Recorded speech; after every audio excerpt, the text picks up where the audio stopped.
Hello friends, let me start by reminding you that life is not happening to you, it's happening for you.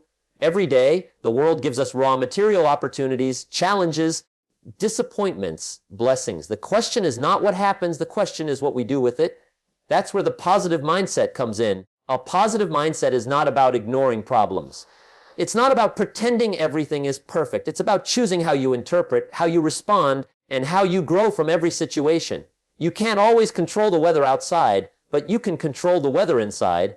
Let me give you an example. Two people wake up on a rainy morning. One says, "This is terrible. My plans are ruined. The day is wasted." The other says, "This rain is refreshing. The earth needed it. Maybe I'll use this time to think, to read, to plan." Same rain, same morning, different mindset. Which one do you think goes further in life? See, negativity is easy. Anyone can complain, blame, or criticize. It doesn't take any skill to find what's wrong. But it takes discipline and strength to look for what's right. And when you train your mind to see the good, you begin to attract better opportunities, better people, and better results. Your mind is like a garden. Whatever you plant grows. If you plant weeds, doubt, fear, excuses, don't be surprised when your harvest is frustration. But if you plant seeds of hope, gratitude, and discipline, you'll grow a harvest of confidence, joy, and progress. The garden doesn't care what you put in it. The soil will return whatever you sow. Your mind works the same way. Now, let's be practical. How do we cultivate this positive mindset? Number one, guard your input. What you listen to, what you watch, who you spend time with, these shape your thoughts more than you realize. If you're always feeding on gossip, bad news, or complaining voices, you'll start to think that way too. But if you read good books, listen to uplifting ideas, and spend time with people who challenge and encourage you, your thoughts will rise higher. Number two, practice gratitude. Gratitude is not just saying, "Thank you." It's training your eyes to see what's already working in your life. Maybe you don't have everything you want yet, but you have something. Be thankful for that. Gratitude turns what you have into enough, and it multiplies the blessings yet to come. Number three, speak life. Words are powerful. Every time you speak, you're either building a future or tearing it down. Say to yourself, "I can improve. I can learn. I can change." That's not just positive thinking. That's positive believing. Number four, act on it. A positive mindset is not just sitting around feeling good. It's about moving forward with confidence. When you face difficulties, ask yourself, what can I learn? How can I grow? Where is the opportunity in this challenge? That's how problems turn into stepping stones. Remember this, circumstances don't make you, they reveal you. A storm doesn't make the oak tree strong. It shows the strength that was already there. Life will test you, but with a positive mindset, those tests become testimonies. And here's the truth. You don't get a positive life with a negative mind. You can't walk north while facing south. Your direction is determined by your perspective. Change the way you think and you'll change the way you live. So every morning when you wake up, don't just ask, "What will the day bring?" Ask, "What will I bring to the day?" If you bring positivity, faith, gratitude, and courage, you'll find that life has a way of returning the favor. When we talk about a positive mindset, the very foundation begins with the understanding that your mindset shapes your reality. The way you see the world is the way the world presents itself to you. Two people can walk into the same situation, face the same challenge, and experience the same external conditions, yet one of them comes out defeated, while the other comes out wiser, stronger, and more determined. The difference isn't in the event. It's in the mindset. What you think about consistently, what you focus on deeply, and what you believe about yourself and about life eventually becomes your reality. That's why the most important project you'll ever work on is the development of your own mind, because your mind directs the quality of your days, the strength of your decisions, and the direction of your destiny. Think of it this way. If your mind is like a lens, everything you see is filtered through that lens. A negative lens magnifies problems, exaggerates setbacks, and hides opportunities. A positive lens, however, doesn't deny that problems exist, but it sees beyond them. It looks for lessons. It recognizes potential. It notices that even in the darkest tunnel, there's a light somewhere ahead. And here's the truth. You don't live life as it is. You live life as you see it. The story you tell yourself about what's happening is far more important than what's actually happening. One person says, "I lost my job. My life is over." Another says, "I lost my job. Maybe this is my chance to start the business I've been dreaming about." Same event, two completely different realities, all shaped by mindset. Now, the powerful thing about the human mind is that it is flexible. It can be trained, molded, shaped. You are not locked into the way you currently think. Just as you can train your muscles at the gym, you can train your mindset through daily choices. That means if you've been caught in a pattern of negativity, scarcity, or doubt, you don't have to stay there. You can decide today to shift that lens, to adjust the filter, and start looking at life through a perspective that serves you rather than limits you. And when you do that, your external results begin to change because your internal dialogue has changed first. It's not just about optimism. A positive mindset is not blind hope or naive happiness. It's strength. It's resilience. It's the choice to look at adversity and say, I will not be broken by this. I will be built by this. It's the choice to interpret failure not as the end, but as feedback. With the wrong mindset, failure is a label you wear. With the right mindset, failure is a lesson you learn. And because you learned, you're now better equipped for the next round. That's the difference between people who give up and those who grow up. Imagine two farmers. Both of them face a drought. One throws his hands up and says, "There's nothing I can do. It's hopeless. I'll lose everything." The other says, "The rains didn't come, but maybe I can dig deeper wells. Maybe I can innovate. Maybe I can learn how to store water for the next season."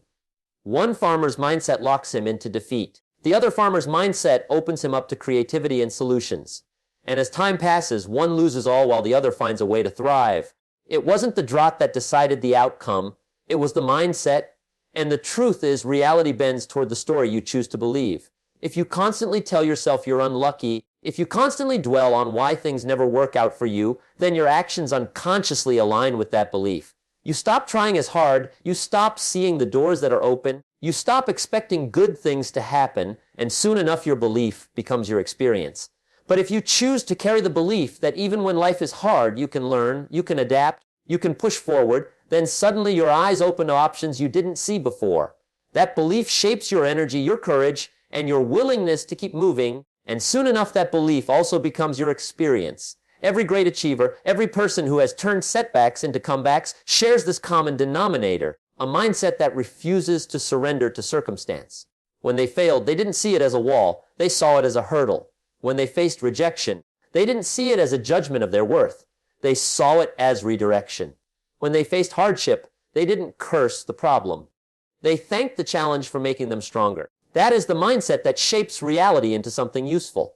Think about this: life is constantly giving you evidence for what you already believe. If you believe you can't succeed, you'll find reasons every day that prove you right. If you believe you can succeed, you'll find reasons every day that also prove you right. The mind looks for confirmation of its dominant thoughts. That's why it's so crucial to choose the thoughts you hold on to.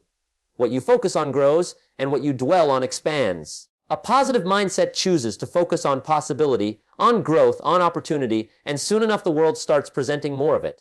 Your future doesn't begin when the clock strikes midnight on New Year's Eve. Your future begins when you change your thinking. That is when you begin to shape your reality differently. Some people are waiting for the economy to improve, for the government to change, for circumstances to align. But the real shift starts inside. The external world will never line up perfectly for you, but if you shift your mindset, you can create progress regardless of what's happening outside. And here's something remarkable. Your mindset not only shapes your reality, it shapes the reality of those around you. When you walk into a room with negativity, you drain the energy. When you walk into a room with positivity, you lift the energy. People respond differently to you, opportunities open differently, and life interacts differently with you depending on the attitude you bring. In that sense, your mindset doesn't just shape your personal reality, it contributes to the shared reality of your family, your workplace, your community. If you've ever met someone who carries light in their eyes, who seems to always find a way forward, you'll notice that it isn't because life has been easy for them. It's because they made the decision to interpret life differently. They chose to see setbacks as setups. They chose to see obstacles as opportunities. They chose to let their vision be bigger than their problems. And that choice reshaped their reality. That choice gave them strength when others gave up. That choice made them magnetic, influential, and resilient. Your life will always reflect the dominant thoughts you carry. If you want more joy, start cultivating joyful thoughts. If you want more success, start cultivating successful beliefs. If you want more strength, start cultivating resilient attitudes. You don't get the harvest before you plant the seed. You don't get the fruit before you nurture the tree.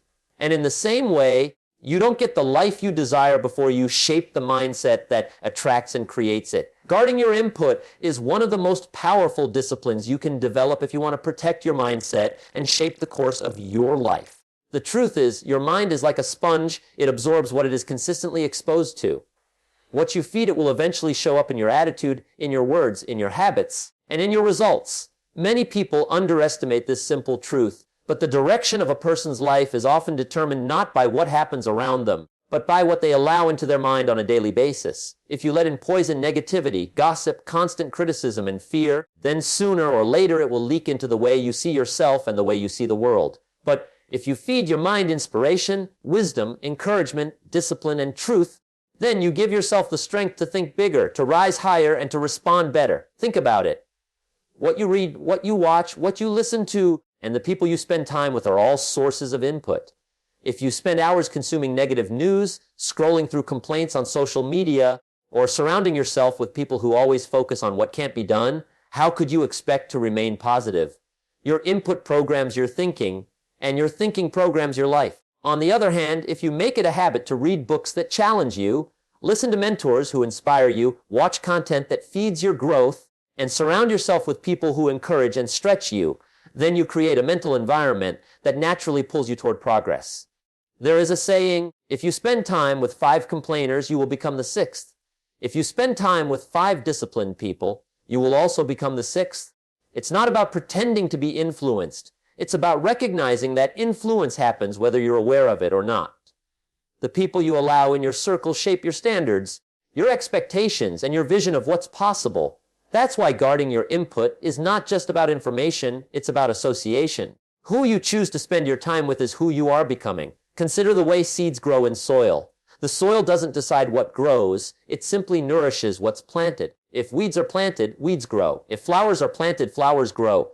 Your mind works the same way. The soil is neutral, but whatever seeds you let in through your eyes, ears, and conversations will eventually take root. You can't plant negativity and expect a harvest of joy. You can't plant doubt and expect a harvest of confidence. You can't plant gossip and expect a harvest of trust. The law of input and output is simple. What goes in must eventually come out. That's why successful people are so careful about what they expose themselves to. They know that guarding the input is protecting the harvest. Now, guarding your input doesn't mean avoiding reality. It doesn't mean ignoring problems or living in denial. It means filtering what you let dominate your thoughts. You can be aware of the news without living in fear. You can listen to people's struggles without letting their negativity control your perspective. You can observe challenges in your environment without letting those challenges define your potential. Guarding your input is not about blindness, it's about balance. It's about choosing to fill your mental environment with more strength than weakness, more faith than fear, more solutions than complaints. Let's get practical. Start by taking inventory. Ask yourself, what am I watching every day? Is it feeding my growth or draining my hope? What am I listening to? Is it motivating me or is it making me anxious and discouraged? Who am I spending the most time with? Are these people challenging me to be better or are they pulling me into mediocrity? Once you become aware of your inputs, you can make conscious adjustments. If you want to change your output, you must first change your input. Another important piece is the content you consume in your idle time. Many people underestimate how much influence casual entertainment has on their thoughts. Hours of meaningless scrolling or negative content subtly shape your beliefs about yourself and about life. But a few minutes of listening to an empowering message, reading a chapter of a life-changing book, or engaging in a conversation with someone who inspires you can completely alter the direction of your day. The small choices of input accumulate into large results over time. And think about the conversations you allow yourself to participate in. Words are seeds too. If you're constantly engaging in gossip, criticism, or complaint, you are not just listening to others, you are training your own mind to live in that atmosphere. But if you redirect conversations toward ideas, toward solutions, toward gratitude, you're guarding your input and shaping your environment at the same time. You have more power than you think over the tone of the conversations you allow into your life. You also have to guard your inner input, the words you speak to yourself. Self-talk is one of the strongest influences on your mindset. If you tell yourself over and over again that you're not capable, not talented, not lucky, your mind absorbs those words as input, and soon enough your actions begin to reflect them. But if you practice speaking encouragement, if you remind yourself that you can grow, that you can learn, that you can adapt, then you are feeding yourself positive input from the inside out. You cannot expect others to constantly feed your mind. You must also take responsibility to feed yourself with belief and encouragement. Guarding your input also means recognizing when to take breaks from certain voices. Sometimes you need silence. Sometimes you need space away from the constant noise of opinions, news, and distractions so that you can reconnect with your own clarity. Silence is also a form of input because it allows you to hear your own thoughts and reflect on what truly matters. A positive mindset is not built by accident. It is built by intentionally choosing the voices you allow in and the voices you turn down. When you decide to guard your input, you are not just protecting your peace in the moment, you are shaping your long-term character. Over time, the inputs you allow consistently build the foundation of your thinking. Just as a diet shapes your physical health, your mental diet shapes your emotional and spiritual health. Junk food may satisfy you in the moment but harm you in the long run. Likewise, consuming negativity may entertain you in the moment but weaken you in the long run. Guarding your input is choosing long-term strength over short-term distraction. And here's something to remember: you are not a victim of your environment, you are a creator of it. You can design the atmosphere around you by choosing the books you keep on your shelf, the playlist you listen to on your commute, the conversations you initiate with your friends, and the mentors you seek out for guidance. Every choice of input is like adding a brick to the house of your mindset. Over time, that house becomes either a shelter of strength or a prison of limitation. The difference lies in what you allow in. Gratitude multiplies growth because it shifts the focus of the mind from what is missing to what is present, from what is lacking to what is already available. The human tendency is to look at gaps, to notice what's not yet achieved, to dwell on what is still beyond reach. But gratitude trains the eyes differently. It directs attention to what is working, what is good, what is already a blessing. And when you focus on what you already have, you create the energy, the joy, and the perspective that allow more to come into your life. Gratitude does not just make you feel better in the moment, it positions you for long-term growth, because growth requires energy, and gratitude is one of the purest sources of energy you can cultivate. Think about the person who constantly complains. They wake up and immediately start focusing on what's wrong: the weather isn't perfect, the traffic is heavy, the bills are due, their job feels repetitive. That constant focus on problems drains their energy, weakens their creativity, and keeps them stuck in the same cycle. Now consider the person who wakes up and takes a moment to recognize what is working: the fact that they are alive, the roof over their head, the chance to work and provide, the opportunity to make progress today. This person may face the same circumstances as the complainer, but the difference in their energy is massive. And that difference in energy shapes how they show up, how they respond to challenges, and how they move forward. Gratitude is the fuel that makes growth possible. Gratitude also multiplies growth because it expands perspective. When you focus only on what you don't have, your vision narrows and the world feels limited. But when you practice gratitude, you begin to notice resources, connections, and opportunities that you overlooked before. Gratitude opens your eyes. It's like turning on the lights in a dark room. You suddenly see what was always there but hidden from view. That expanded awareness makes you more resourceful, more creative, and more confident in moving forward. It's important to understand that gratitude doesn't mean settling for less or ignoring your ambitions. Gratitude is not complacency. It's not saying, I'm satisfied, so I'll stop here. No, gratitude is saying, I'm thankful for what I have, and because I'm thankful, I'm energized to pursue even more. Gratitude and ambition can exist together. In fact, the most successful people are those who are deeply grateful for their journey while also committed to greater goals. They understand that growth without gratitude feels empty, but gratitude without growth feels stagnant. Together, they create a balance that keeps life fulfilling. Another way gratitude multiplies growth is by changing relationships. People are drawn to those who live with gratitude. No one wants to be around someone who constantly complains, criticizes, or finds fault. But people naturally gravitate toward those who express appreciation, who notice the good in others, who celebrate progress instead of always pointing out shortcomings. Gratitude strengthens bonds, builds trust, and creates environments where collaboration and support thrive. And when your relationships improve, your opportunities for growth multiply. You attract mentors, friends, and partners who want to see you succeed simply because you bring the atmosphere of gratitude into the relationship. Gratitude also has a powerful effect on resilience. Life is not free of difficulties. There will be setbacks, disappointments, and failures. But gratitude equips you to endure them with strength. Instead of saying, why me? Gratitude asks, what can I learn from this? What is still good in the middle of this struggle? That shift in focus allows you to keep moving forward when others give up.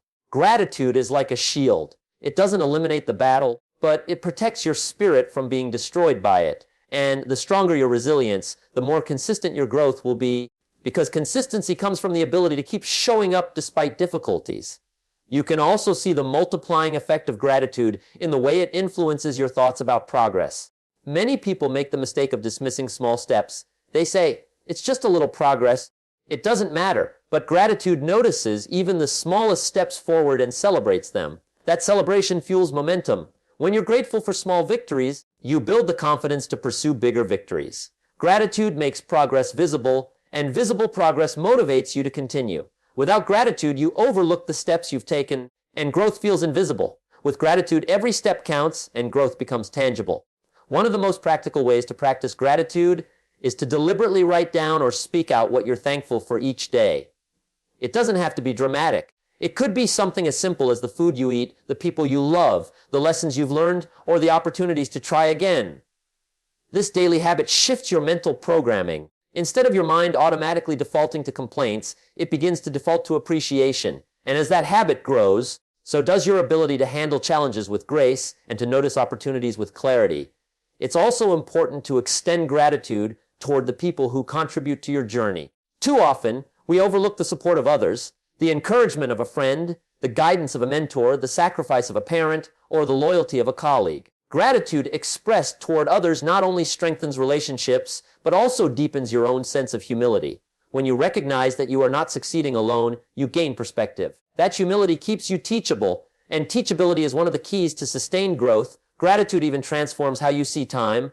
People often complain about being busy, about not having enough hours in the day, but gratitude reframes it. Gratitude says, I'm thankful for this day, for the chance to invest my time in something meaningful.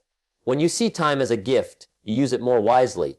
You stop wasting it on negativity and distractions, and you begin to channel it into growth. Gratitude multiplies growth because it multiplies your awareness of how precious time really is. And perhaps one of the most overlooked aspects of gratitude is its ability to change your internal state in the present moment. You don't have to wait until everything is perfect to feel grateful. Gratitude is available here and now, no matter what's happening. By choosing gratitude, you create joy in the present instead of postponing happiness until the future. That joy gives you the strength and enthusiasm to pursue your goals more effectively. When you work from a place of joy, your creativity expands, your energy increases, and your effectiveness multiplies.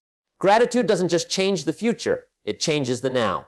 Words create your future because every word you speak is like a seed being planted in the soil of your life. What you continually say to yourself and about yourself eventually shapes the way you think, the decisions you make, and the actions you take. People underestimate the power of language, but words are not empty sounds. They carry weight, energy, and direction. Your words either reinforce your potential or limit it. They either push you forward or hold you back.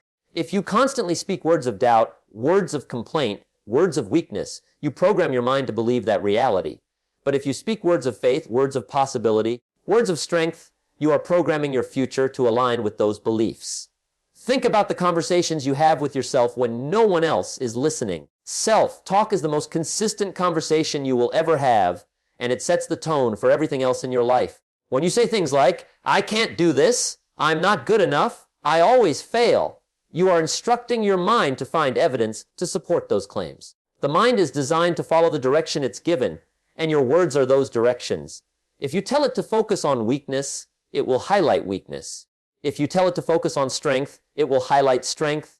This is why some people succeed under pressure while others collapse under the same circumstances. The words they use to describe the situation create entirely different outcomes. Words not only influence your own thinking, but they also shape the way others see you.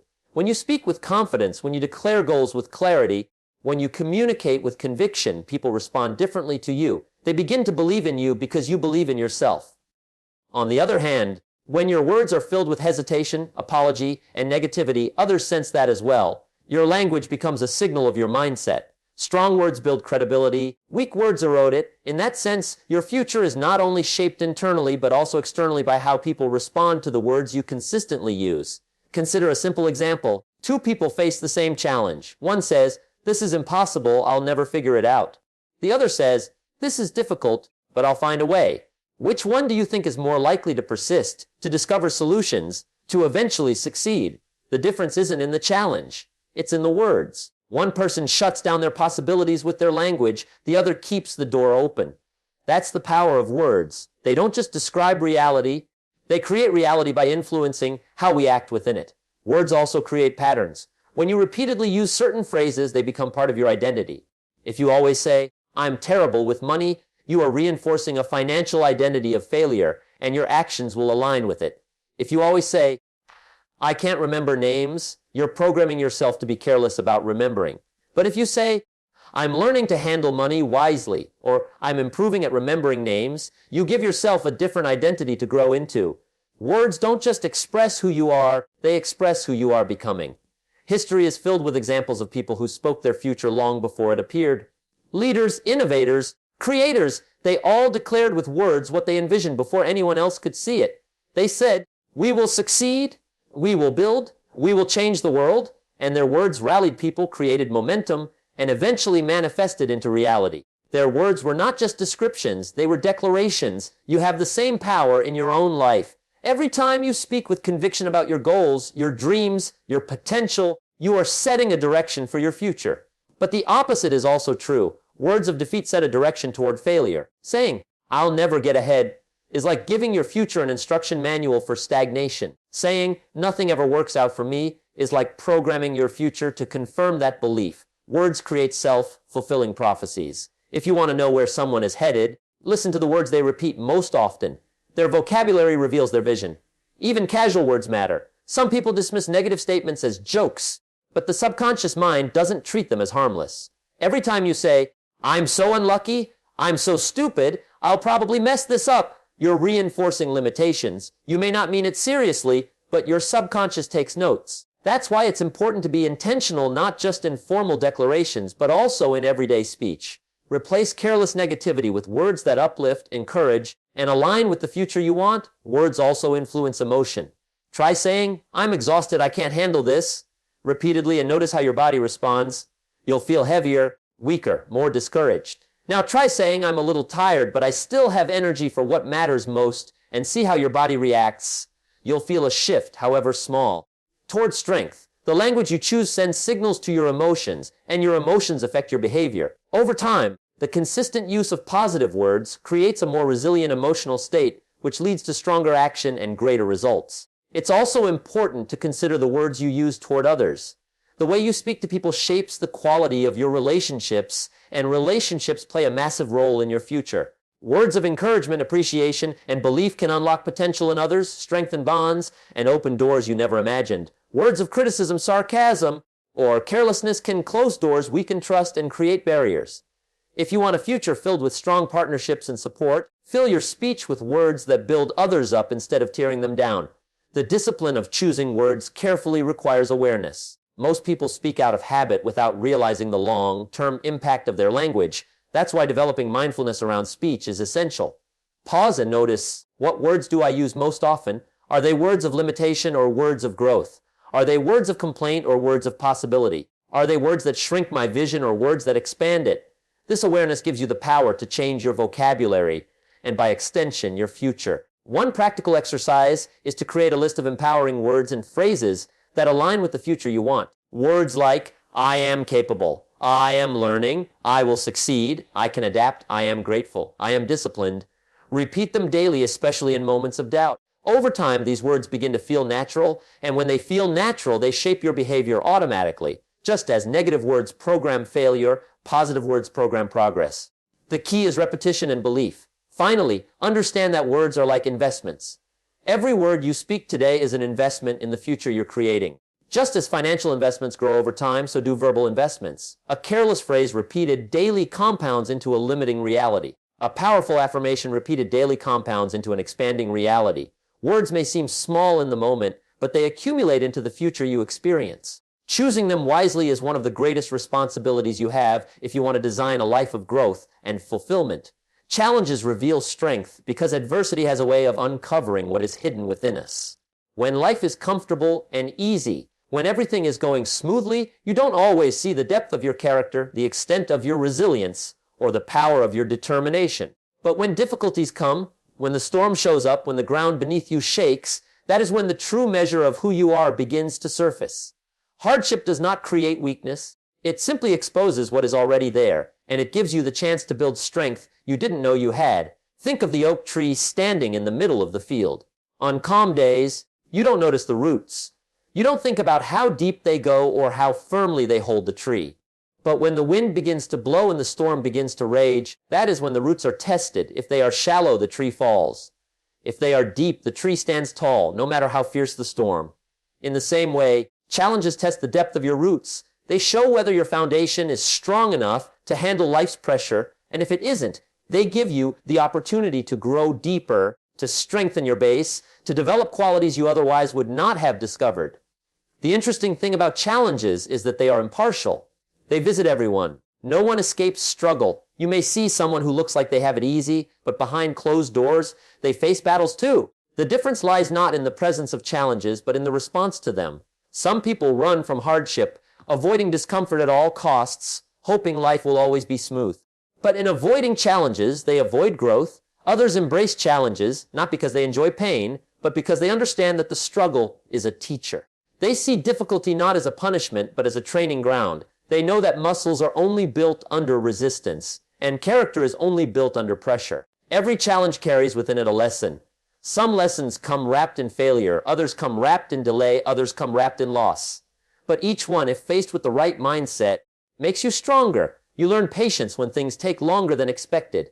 You learn humility when life doesn't go according to your plan. You learn perseverance when obstacles stand in your way. You learn creativity when your usual methods no longer work. Every challenge is an invitation to discover more about yourself and to stretch into capacities you didn't know you had. It's easy to believe you're strong when everything is going well. But real strength is revealed when your plans collapse, when people disappoint you, when opportunities vanish, when the path forward is uncertain. That's when you discover whether your words, your beliefs, and your habits can withstand reality. Some people talk about resilience but never practice it because resilience only becomes real in the fire of challenge. And once you've been tested, once you've endured something that seemed impossible, you carry a confidence that cannot be taken away. You know you can face the next challenge because you've proven to yourself that you can survive and grow. Challenges also refine your priorities. When life is comfortable, it's easy to get distracted by trivial things. But when you're under pressure, you begin to see what truly matters. You realize that some worries were never worth your energy. You recognize the value of relationships, the importance of health, the strength of faith, the significance of discipline. Adversity sharpens your perspective. It strips away the unnecessary and focuses your attention on what is essential. That clarity becomes a gift that guides you long after the challenge has passed. Another way challenges reveal strength is by showing you the power of choice. Every challenge places you at a crossroads. You can choose to complain, to give up, to let bitterness grow, or you can choose to rise, to learn, to adapt, to keep moving. The decision is yours. And in making that decision, you see your own strength. Even in moments when you feel powerless over circumstances, you still hold the power of choice. That ability to decide how you will respond is one of the greatest strengths you will ever discover, and challenges bring it to the surface. Challenges also connect you to others in profound ways. When you share your struggles honestly, you realize you are not alone. Others have walked through similar fires, and their stories can inspire you. At the same time, your perseverance can inspire someone else. Strength revealed in challenges is not only for your benefit, but also for the benefit of those who watch you, learn from you, and are encouraged by your example. A life without challenges may look comfortable, but it leaves little behind for others to follow. A life that faces challenges with courage leaves a trail of strength that others can walk on. Sometimes the greatest strength revealed in challenges is faith, the ability to trust that there is meaning in the struggle, even when you don't see it yet. Faith is the anchor that holds you steady when circumstances don't make sense. Faith reminds you that every storm eventually passes, and on the other side, you will be stronger, wiser, and more prepared for what's ahead. That inner conviction, tested and strengthened in the fire of difficulty, becomes one of the greatest assets you can carry for the rest of your life. Challenges also have a way of awakening hidden potential. When everything is easy, you often operate at a fraction of your capacity because there's no need to stretch. But when obstacles stand in your way, you are forced to dig deeper, to tap into creativity, discipline, persistence, and courage that you may have never used before. Some of the greatest inventions, businesses, and breakthroughs were born in moments of challenge because pressure has a way of sparking innovation. In the same way, your personal breakthroughs often come when you're forced to rise above your comfort zone. And remember, every challenge you face becomes part of your story. That story is a source of strength not only for you, but for those who come after you. When you look back on your life, you will often find that the moments you are most proud of are not the times when everything was easy, but the times when you overcame something difficult. Those are the chapters that reveal who you really are. Those are the moments that define your character and give weight to your words. When you've been tested, your encouragement to others carries more authority because it comes from experience, not theory. Life without challenges might sound appealing, but it would leave you unprepared, undeveloped, and untested. It's in the fire of difficulty that steel is forged. It's under pressure that diamonds are formed. It's in the climb that muscles are strengthened. And it's in the challenge that strength is revealed. Without it, potential remains dormant. With it, potential becomes reality.